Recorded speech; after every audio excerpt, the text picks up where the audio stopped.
Good morning সবাইকে। আজকে আমি দিদির বাড়ি থেকেই ব্লগটা স্টার্ট করছি। আর সকাল, সকাল টুকু আমার কোলে উঠে পড়েছে। কারণ ও আমাকে সেদিন ছাড়বেই না।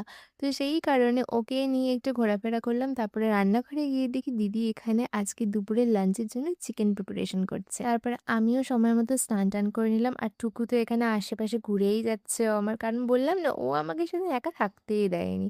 তো তারপরে দুপুরে আমরা সবাই মিলে লাঞ্চ করে নিলাম। আর লাঞ্চে কিন্তু আজকে অনেক কিছু ছিল। আর প্রত্যেকটা খাবারই ভীষণ টেস্টি হয়েছিল খেতে।